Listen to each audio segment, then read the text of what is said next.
టమాటా రైతులకి good news. టమాటా రైతులకి good news. ధరలన్నీ దారుణంగా పతనం అయ్యాయి కదా, మరి గుడ్ న్యూస్ ఏంటి అనుకుంటున్నారా?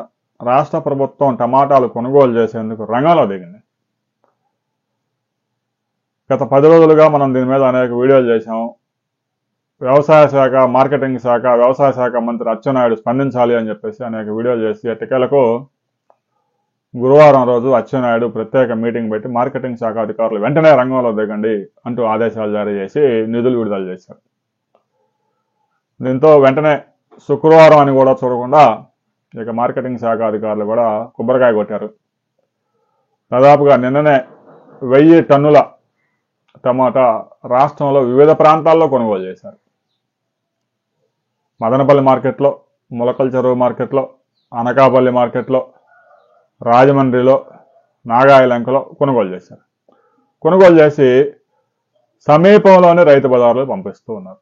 అనకాపల్లిలో కొనుగోలు చేసిన విశాఖపట్నంలోని రైతు బజార్లకి, రాజమండ్రి చుట్టుపక్కల రైతు బజార్లకి, విజయవాడ దగ్గర కొనుగోలు చేసిన విజయవాడ చుట్టుపక్కల గుంటూరు రైతు బజార్లకి, మదనపల్లిలో కొనుగోలు చేసిన ఒంగోలు, ప్రకాశం, నెల్లూరు ఆయా ప్రాంతాల్లో రైతు బజార్లలో అమ్మకానికి పెడుతూ ఉన్నారు. రైతులకు ఒక 8 రూపాయలు అయితే ధర ఇస్తూ ఉన్నారు. కొంతవరకు బెటర్, ఎందుకంటే మార్కెట్లో 3-4 రూపాయలు మాత్రమే ధర పలుకుతూ ఉంది. కోత కూలీ ఖర్చు కూడా రావడం లేదు. ఇక రైతులు వదిలేసే పరిస్థితి పొలాల్లోనే. ఒక 8 రూపాయలు అంటే కనీసం కూలీ రవాణా ఖర్చులన్నా వస్తుంది కాబట్టి కొన్ని వేల మందికి ఉపాధి అన్నా దొరికే అవకాశం ఉంది. రైతులకు ఎలాగో అందులో 8 రూపాయలకు అమ్మడం వల్ల 1 రూపాయి కూడా ఏమీ ఆదాయం మిగలదు. కనీసం కూలీల కన్నా, ఆటో టాలీ వాడి కన్నా ఇవ్వడానికి కొంతవరకు ఖర్చులన్నా వచ్చే అవకాశం ఉంది. అయితే రాష్ట్ర ప్రభుత్వం ఇంకా పెద్ద ఎత్తున కొనుగోలు చేయాల్సిన అవసరం ఉంది. ప్రతిరోజు మార్కెట్కి 1,00,000 క్వింటాళ్ళ టమాటా వస్తూ ఉంది. పొరుగు రాష్ట్రాలకు కూడా తీసుకెళ్ళి ఎక్స్పోర్ట్ చేయండి. తమిళనాడు, కర్ణాటక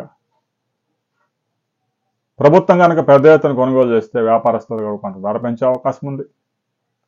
అంతేకాకుండా పౌర సరఫరాల శాఖ ద్వారా రేషన్ కార్డుల హోల్డర్లకు కూడా ఒక్కో కార్డుకి 5 కిలోలు ఇవ్వండి, వచ్చిన నష్టం ఏం లేదు. దాదాపు 1,500,000 కార్డులు ఉన్నాయి.